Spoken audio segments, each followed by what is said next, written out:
ایک یہ کہتی ہیں کہ سنا ہے کہ عالم کا گناہ صغیرہ بھی کبیرہ ہوتا ہے، کیا یہ صحیح ہے؟ نہیں، یہ صحیح نہیں ہے، صغیرہ صغیرہ ہوتا ہے، کبیرہ کبیرہ ہوتا ہے، اس میں عالم اور غیر عالم کی کوئی تخصیص نہیں ہے۔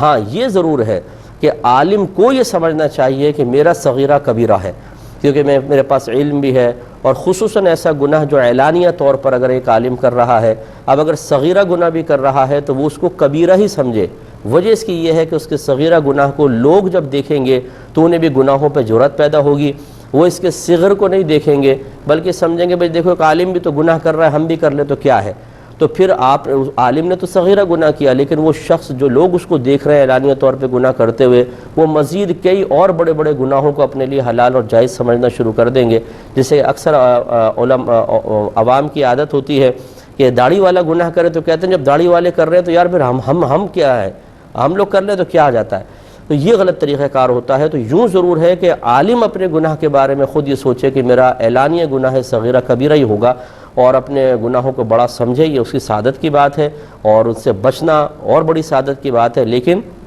ایسا نہیں ہے کہ اگر وہ صغیرہ کرے گا تو نام اعمال میں کبیرہ لکھا جائے گا۔ سنا ہے کہ کبیرہ گناہ جو ہیں وہ حج سے معاف ہوتے ہیں یا توبہ سے معاف ہوتے ہیں۔ اب اگر کوئی حج تو کر نہیں سکتا، بالفرض اس کے پاس استطاعت نہیں ہے، تو وہ توبہ کرتا ہے، اور توبہ میں استقامت نہیں رہتی بلکہ بار بار ٹوٹتی رہتی ہے، تو وہ گناہ کبیرہ سے کس طریقے سے جان چھڑا سکتا ہے؟ دیکھیں مسئلہ یہ ہے کہ ہم بعض چیزوں کو اپنے لیے ناممکن تصور کرتے ہیں، حالانکہ اللہ تبارک و تعالیٰ نے واضح طور پر قیامت تک کے مسلمانوں سے خطاب کرتے ہوئے ارشاد فرمایا، یا ایھا الذین آمنوا ادخلوا فی السلم کافہ، اے ایمان والو اسلام میں پورے داخل ہو جاؤ۔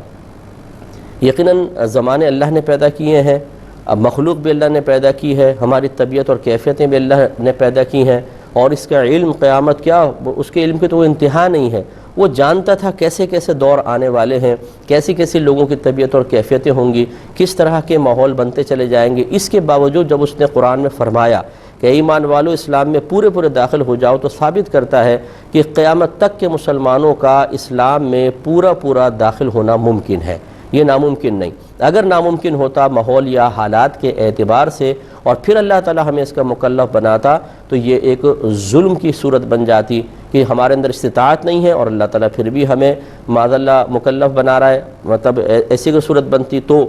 اور ایسا نہیں ہے، کیونکہ اللہ تعالیٰ نے فرمایا لا یکلف اللہ نفسا الا وسعها، اللہ تعالیٰ کسی جان کو اس کی ہمت سے زیادہ آزمائش میں مبتلا فرماتا ہی نہیں ہے۔ اس کا مطلب ہے قیامت تک جتنے مسلمان آتے رہیں گے وہ مکمل طور پر دین پر عامل ہو سکتے ہیں۔ اب یہ ہمارے اوپر ہوتا ہے کہ ہم کسی بھی چیز کا ہیلہ بہانہ کر کے بچ جائیں۔ میں آپ کو مثال سے سمجھاتا ہوں، داڑھی رکھنا ہمیں بہت مشکل لگتا ہے، لیکن اگر آپ کی گورنمنٹ آف پاکستان یہ اعلان کر دے جو داڑھی رکھے گا اس کو ہر ماہ داڑھی الاؤنس ملے گا جو 5000 روپے ہوگا، تو آپ بتائیے کہ کون داڑھی نہیں رکھے گا؟ اب حالات جائیں بھاڑ میں، بیوی مانتی ہے مانے نہ مانے، بچے راضی ہوتے ہیں نہیں ہوتے، ہر مہینے 5000 اور 12 پنجے 60,000، سالانہ 60,000 روپیہ داڑھی کا۔ اور اگر یہ اعلان کر دیں کہ جو داڑھی میں فوت ہو جائے گا اس کو داڑھی کی پینشن بھی ملتی رہے گی 1000 روپے مہینہ، تو بس پھر تو آپ دیکھیں کوئی بھی ایک بغیر داڑھی والا نظر نہیں آئے گا۔ اب کیسے حالات بدل جائیں گے، اب کیسے سوچ بدل جائے گی، اب کیسے آپ حالات کو شکست دینے میں کامیاب ہو جائیں گے، اب کیسے آپ شیطان کو دور کر کے اپنے نفس پر غالب آنے میں کامیاب ہو جائیں گے، اب سوچ کیسے بدل جائے گی۔ تو بس بات یہی ہے کہ اگر ہم کرنا چاہیں نا سب کچھ کر سکتے ہیں، لیکن حقیقتاً دنیا کی محبت نے ایسا ہمارے قلوب کو گھیر لیا ہے کہ آخرت کی اہمیت ہمارے قلب سے نکل گئی ہے۔ ہم دنیا کے لیے سب کچھ کرنے کے لیے تیار ہیں، تانے گالیاں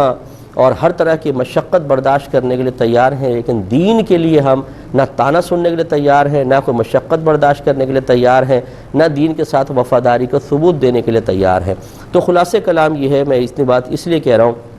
کہ گناہ کبیرہ سے بچنا کوئی مشکل نہیں ہے، ہمت کرنی ہوگی، ہمت کریں گے تو انشاءاللہ اللہ تعالیٰ سب کچھ آسان کر دیتا ہے۔ تو اصل میں ہم اسی لیے گناہوں سے نہیں بچ پاتے کہ ہم فوراً شکست کو قبول کر لیتے ہیں۔ ہم اپنے بارے میں پہلے ہی یہ مطلب ایک گمان بد اپنے ساتھ رکھے ہوتے ہیں، بدگمان ہوتے ہیں کہ نہیں میں کبھی توبہ و استقامت پذیر نہیں ہو سکتا ہوں، لہذا نتیجہ نکلتا ہے کہ ٹوٹی پھوٹی توبہ ہوتی ہے، اور ہم وہ اسباب اور ذرائع بھی اختیار نہیں کرتے، اس یقین کے ساتھ کہ ان کو اختیار کریں گے تو ہم گناہوں سے بچ جائیں گے، وہ اسباب اور ذرائع بھی ہم سے دور رہتے ہیں، اور پھر یہ بار بار توبہ ٹوٹنے کا سلسلہ چلتا رہتا ہے۔ تو گناہ کبیرہ سے اگر آدمی بچنا چاہے، سب سے پہلا اصول ہے ہی یہ کہ انسان علم دین سیکھے۔ نمبر 2، اچھی صحبت اختیار کرے۔ اگر آپ گندی اور بری صحبت کے اندر رہیں گے، بری صحبت میں رہنے کا مطلب یہ ہے کہ تسلسل سے کسی کے ساتھ اٹھنا بیٹھنا، اس سے گفتگو کرنا اور اس کی باتیں غور سے سننا، اگر آپ یہ سلسلہ جاری رکھیں گے تو کبھی بھی انسان گناہوں سے نہیں بچ سکتا ہے۔ اچھی اور پاکیزہ صحبت اختیار کریں، کچھ ہی عرصے کے اندر انشاءاللہ قلب میں نور پیدا ہوگا، ذہن پاکیزہ ہوگا، عادات و اطوار ہماری اچھی ہو جائیں گی، اور ہمارے لیے گناہ سے بچنا انتہائی آسان ہو جائے گا، انتہائی آسان۔ صحبت نیک حاصل کریں، یہ بہت ضروری ہے، لیکن صحبت نیک اسی کی کہ جو مطلب اس لیے میں نے علم دین کو پہلے کہا۔ آج کل بہت سے ایسے حضرات بھی ہیں جو اپنے آپ کو دیندار کر کے پیش کرتے ہیں، اور لیکن آپ ان کے قریب بیٹھ جائیں تو نہ ان کے پاس علم دین ہوتا ہے، نہ کچھ، باتیں بہت بڑی بڑی کرتے ہیں، لیکن اس طریقے سے لوگوں کی نہ تربیت کا اہتمام ہوتا ہے نہ کچھ۔ بہت سے لوگ ان کے پاس آ کر چاہتے ہیں کہ ہمیں اللہ تبارک و تعالیٰ کا قرب و وصال حاصل ہو جائے، لیکن وہ اس سے پہلے سے کہیں زیادہ اللہ سے دور ہو جاتے ہیں۔ تو ایسے بھی جعلی قسم کے لوگ موجود ہیں اس معاشرے میں، جو ایک حلقہ احباب رکھ کر لوگوں کو اسی طرح اپنے دامے تصویر میں لے لیتے ہیں، اور پھر ان کی نہ اصلاح ہوتی ہے نہ کچھ، بس ہمارے ساتھ وابستہ رہو، ہمارے ساتھ اٹھو بیٹھو، اور انسان کے اندر کوئی تبدیلی نہیں آتی ہے۔ اور یہ انسان کا دل خود بخود بتا سکتا ہے۔ بہت سارے لوگ ایسے ہی جعلی قسم کے لوگوں کو جوائن کر کے رکھتے ہیں، ان سے پیچھے نہیں ہٹتے، حالانکہ اپنے ضمیر سے سوال کریں، اپنے دل سے سوال کریں کہ کیا یہ شخص جو اعلانیہ طور پہ گناہ کر رہا ہے، جو نافرمانیاں کر رہا ہے، جو شریعت کا مذاق اپنے ایک طریقے سے اڑا رہا ہے کہ مریدین آ کے سجدے کر رہے ہیں، عورتیں بغل میں بیٹھی ہوئی ہیں، کسی کو اپنے سینے سے لگا رہا ہے، کسی کے سر پہ ہاتھ پھیر رہا ہے، اور یا ان کے ساتھ ناچ رہا ہے، بلکہ اس طرح کے آپ یوٹیوب پہ حرکتیں بھی دیکھیں گے، اور اسی طریقے سے بلا پردہ براہ راست عورتوں کو سامنے بٹھا کے گفتگو کرنا اور ان کی طرف نگاہیں جمانا، چرس کے سٹے لگانا، یہ چیزیں نظر ہی نہیں آتی لوگوں کو۔ کہتے ہیں کہ نہیں جی بابا بہت پہنچا ہوا ہے، تو یہ بہت پہنچا ہوا ہے واقعی کہاں تک پہنچا ہوا ہے؟ بس وہ لفظ بولوں گا تو پھر ناراضگی ہوگی۔ ایسے لوگوں کے پاس آپ سینکڑوں سال تک بھی بیٹھے رہیں، عمل میں کوئی تبدیلی نہیں آئے گی، بلکہ دل میں اتنی کثافت اور سختی آ جائے گی کہ اس کے بعد پھر کوئی بات دل پر اثر نہیں کرے گی۔ اس لیے ہمارے بزرگوں نے فرمایا کہ اگر آپ ایسے شخص کی صحبت میں نہ ہوں، گناہ گار ہوں، تو یوں ہے جیسے کہ آپ سو رہے ہیں، ایک ٹھوکر ماریں گے تو ایک دم ہڑبڑا کے اڑ جائیں گے، بھی کس نے ٹھوکر ماری؟ لیکن جو ان کے ساتھ وابستہ ہو جاتا ہے، پھر سمجھ لیجئے اس نے گویا کہ شراب پی لی ہے اور یا ہیروئن پی لی ہے اور وہ پڑا ہوا ہے، اس کو لاتے بھی ماریں گے تو ہوش میں نہیں آئے گا۔ تو ایسا ہوتا ہے کہ جو پھر اس طرح کی کسی صحبت میں پھنس جاتا ہے وہ مارا جاتا ہے۔ تو اچھی صحبت کو اختیار کریں، اچھے ماحول کے قریب رہیں، تو انشاءاللہ آپ یہ دیکھیں گے کہ گناہ سے بچنا بہت ہی آسان ہے۔ نبی کریم صلی اللہ علیہ وسلم کے والدین کریمین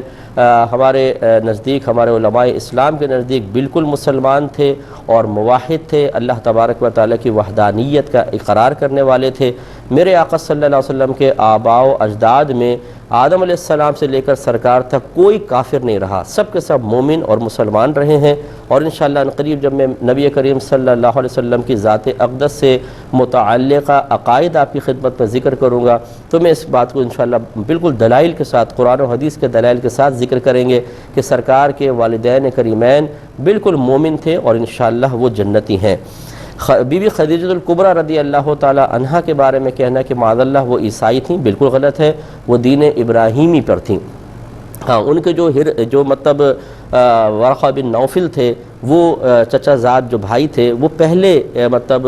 دین ابراہیم پر تھے، بعد میں انہوں نے عیسائیت اختیار کی تھی، لیکن ان کے بھی ایمان کے بارے میں کہا گیا ہے کہ جب بی بی خدیجہ الکبریٰ رضی اللہ تعالی عنہا سرکار کو پہلی وحی کے بعد ان کے پاس لے گئیں اور سرکار نے جب بتایا کہ میرے پاس اس طرح ایک فرشتے آئے، تو انہوں نے فوراً کہا کہ وہی ناموس ہیں جو پہلے نبیوں کے پاس بھی آتے رہے ہیں، اور کاش اگر میں اس وقت تک زندہ ہوتا کہ جب آپ کی قوم آپ کو مکے سے باہر نکالے گی، تو اگر میں طاقتور ہوتا تو میں ہر طریقے سے آپ کی مدد کرتا۔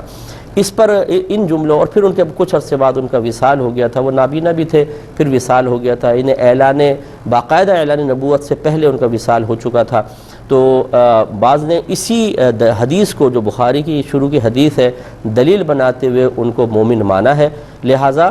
معاذ اللہ وہ بھی عیسائی نہیں رہے تھے۔ اور بی بی خدیجہ الکبریٰ رضی اللہ تعالیٰ عنہ کے بارے میں یہ کہنا کہ چونکہ دیکھو نا وہ چچا زاد تھے تو اس وجہ سے وہ عیسائی تھے تو آپ بھی عیسائی ہوں گی، اسی لیے وہاں لے کر گئیں، یہ بات نہیں۔ چونکہ وہ پچھلی کتابوں کا بہت زیادہ علم رکھا کرتے تھے اس لیے لے کر گئی تھی کہ جو پچھلی کتابوں میں نشانیاں لکھی ہوئی ہیں اس کی روشنی میں ذرا آپ بتائیے کہ کیا ان میں کوئی مطابقت ہے جو آخری نبی کی نشانیاں بیان کی گئی ہیں، تو انہوں نے بتایا کہ بالکل ویسی ہیں۔ تو اس طرح کی بدگمانی ان جیسی عظیم ہستی کے ساتھ ہرگز نہ کی جائے۔